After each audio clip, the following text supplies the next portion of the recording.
Hello, welcome back to Tactical Tuesday with Johnny Tiger. On April 13, 2021, excuse me if I don't have my normal macho manly voice today. I may actually have to speak a little bit softer because my throat it's recovering, but it's still a little bit rough. What happened to my throat? Well, the other day I was out and about and got into this fight with a dude and he hit me in the throat.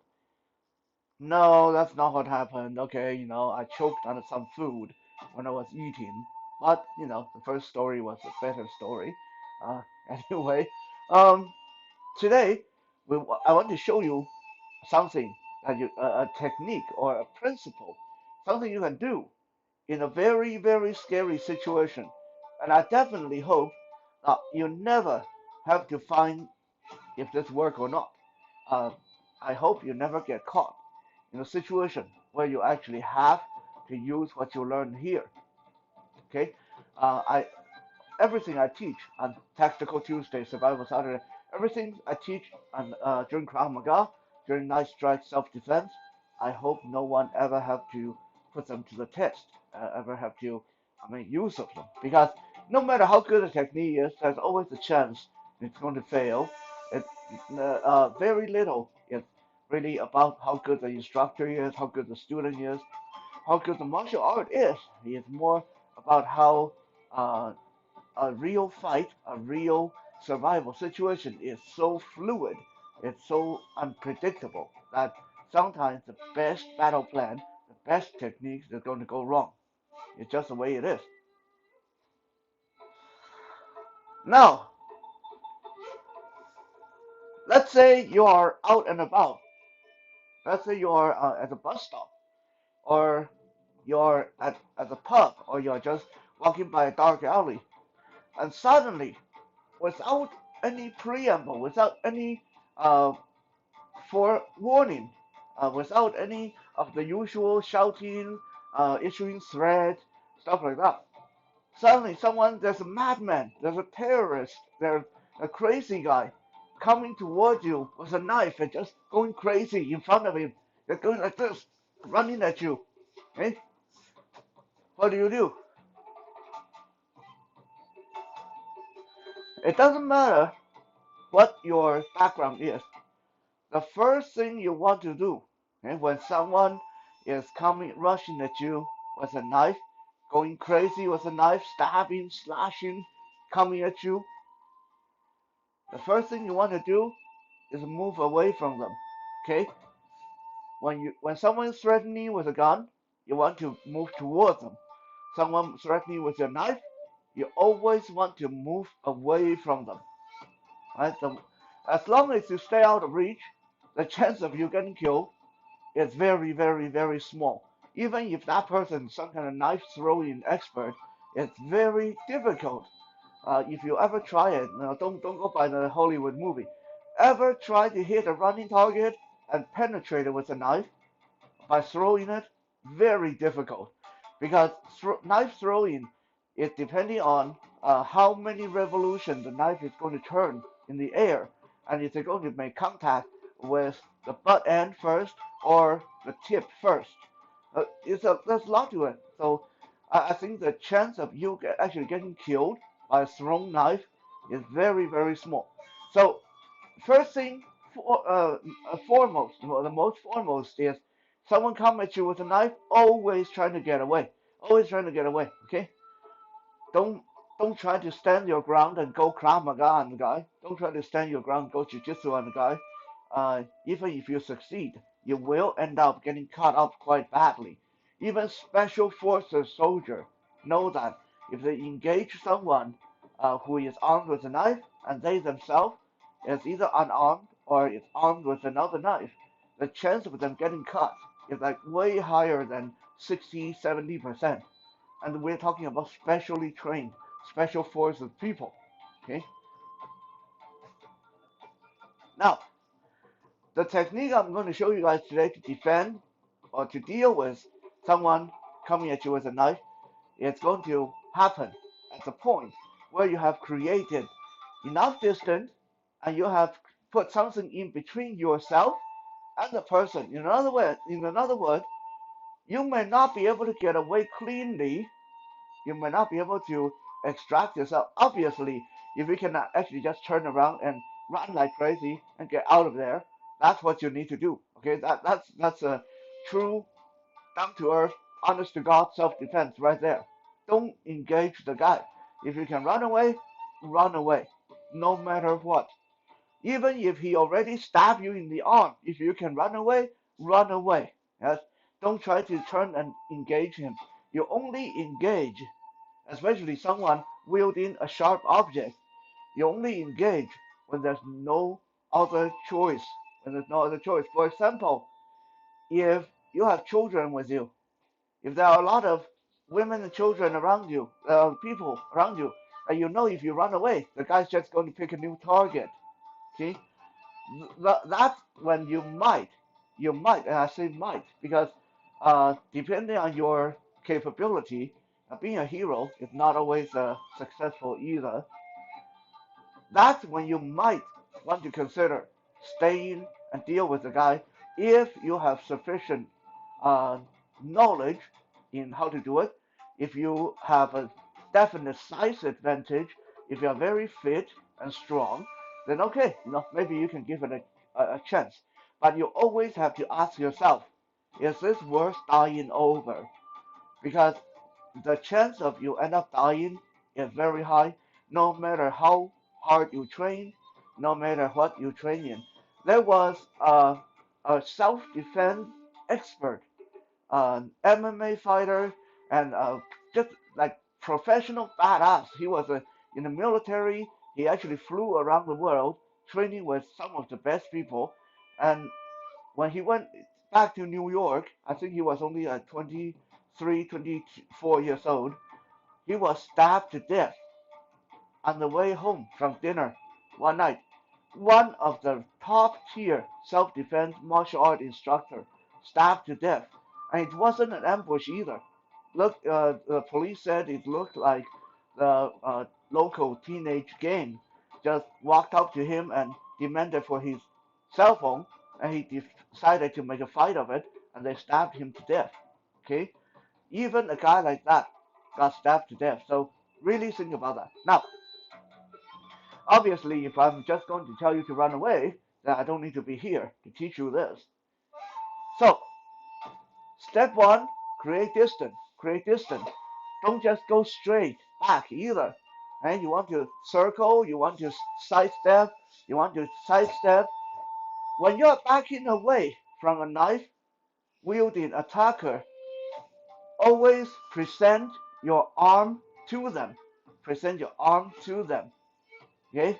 I know this sounds crazy because you're putting your arm in danger, but believe me, if they're catching up to you, you'd rather have your arm in the way than they're coming at your face, your neck, your leg.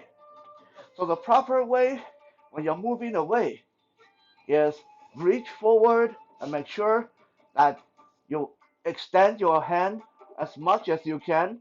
As much as you can, you want to extend the back of your arm, back of your hand. That's more bone, meat, that's nothing really vital. You get cut on the inside of the wrist, you bleed to death. Okay? Make sure you present it with your finger protected. So if they cut you on the back of the hand, the knuckle, you at least can still use your finger. If you stick your finger out like this, you might lose your fingers when they cut your finger. As you curl your finger in, reach out, make sure that your face stay behind. Make sure your hips stay behind your shoulder and reaching forward as much as you can. Okay? Your whole body want to stay behind your shoulder, including your front leg. And a lot of you trained in fighting, you're used to moving with a forward leg, still forward. Okay, be careful, be very careful with that forward leg, because when the person is going to try to stab you, sometimes they will suddenly swipe down and drive that knife into your knee if your leg is too far front, right?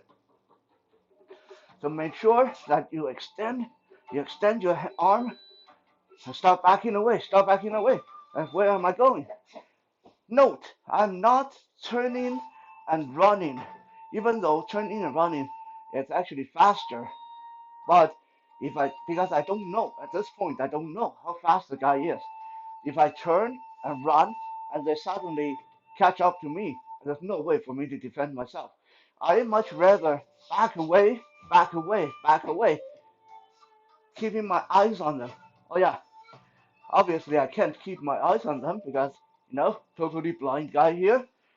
Um, what I'm teaching you guys today, honestly, are only useful for those of you who are sighted. For blind people, yeah, we don't really have this option. So what I'm teaching today is not useful for myself. It's not useful for someone who's blind. I'm only teaching it because those of you who can use it, those of you who are sighted, you can still benefit from this. This actually makes me feel like a little bit like I'm a virgin running a class on how to have a better sexual relationship in your marriage. But anyway, um, so you back away, create distance, keeping your arm in front of you.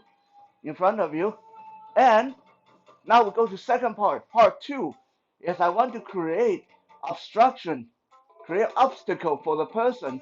So let's say there's a table, a chair here. I'm not going to just reach and grab this chair and throw it at him, right?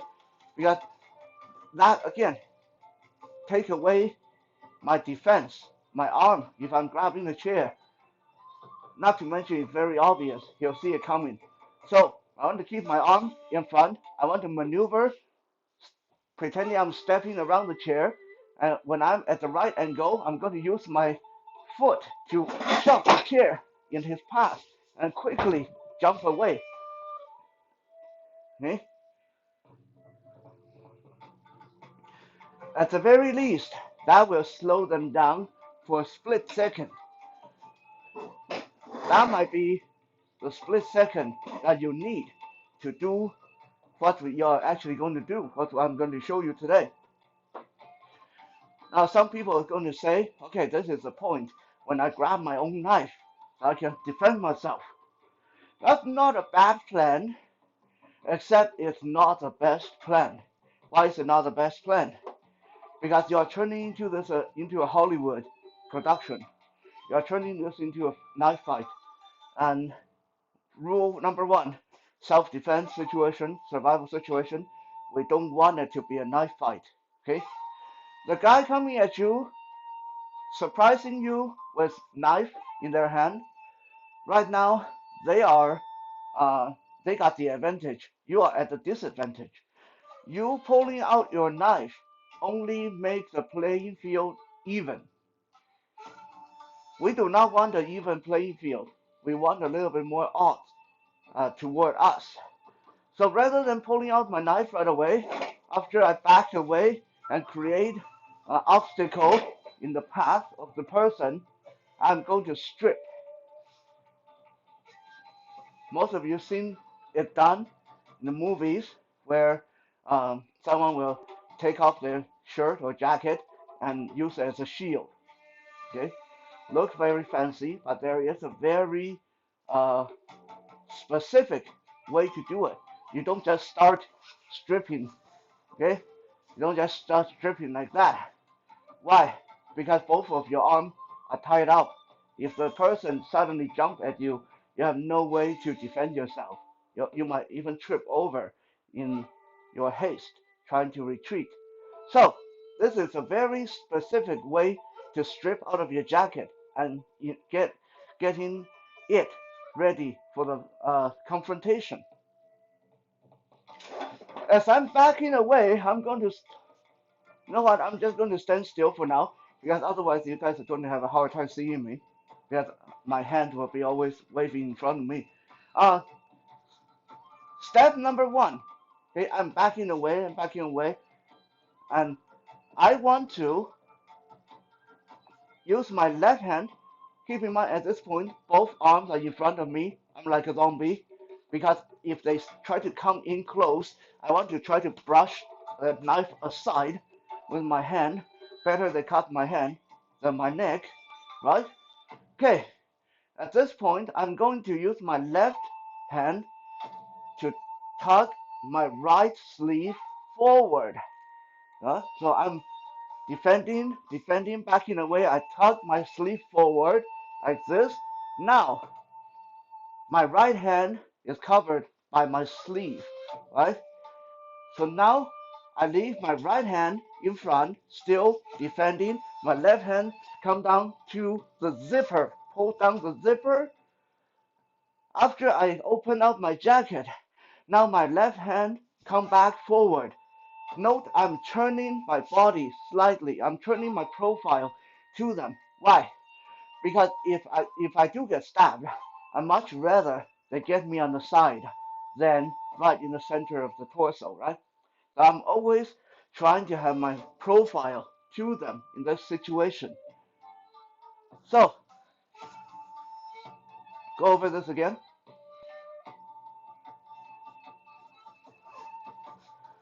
They're coming at me. I create a distance. I create distraction or obstacle. My hands are in front of me. I tuck my sleeve over my right hand, turn slightly, right side facing them, left hand go down to zipper, pull open jacket, turn again, left hand, present my left hand to them, defending, right hand come back, quickly shrug off the jacket, and left hand twirl the jacket. Now the jacket is around my left arm as a shield, okay?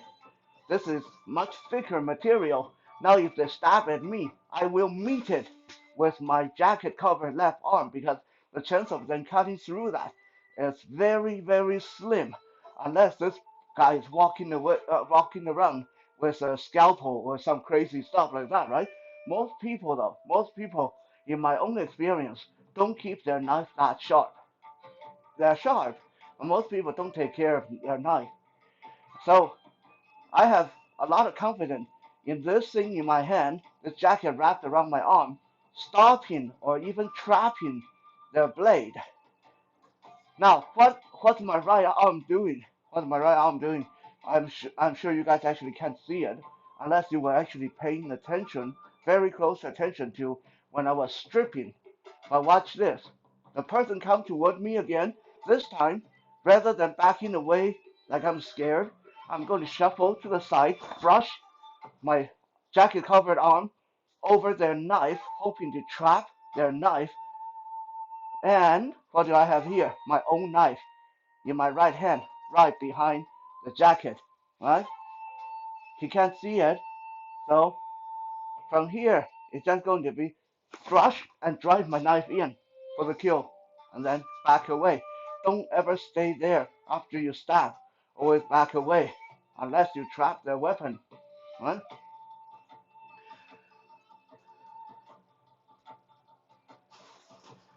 With your jacket wind around your arm like this, make sure you grab the end in your fist, right? You can deflect with this arm with the jacket wrapped around it like a shield, or if you have to, let go of the end and grab for the wrist. The jacket is still hanging on my arm because I never took my left arm out of the sleeve, okay? And if I have to, I can whip this at their face as a distraction, right? So again, we are not going to strip like we are in a hurry and we don't know what we're doing, right? We are not going to take off our jacket the normal way that we do at home, you know. Not going to like do this and this and this and this. I got stuck. You know, you get killed when you do that, right?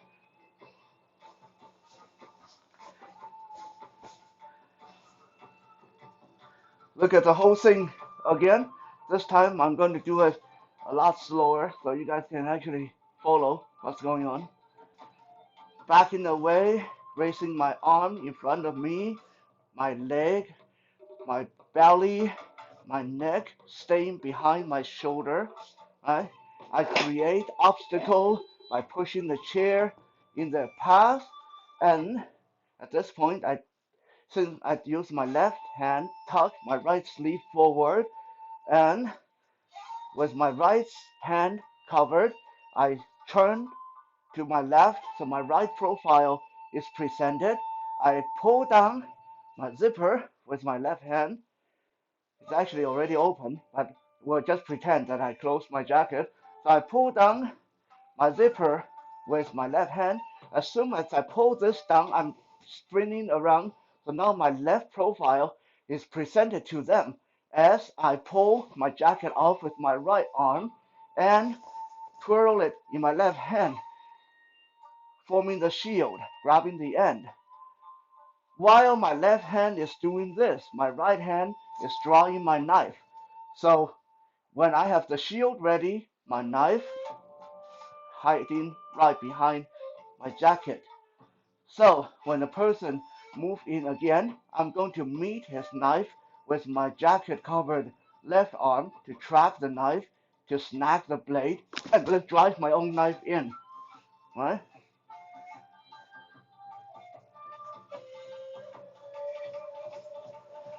Like I said, I hope no one ever have to use this in a real situation, but it's a very useful little trick to know. Thank you for checking out today's Tactical Tuesday. We'll be back again tomorrow for Wisdom Wednesday. For now, have a good night.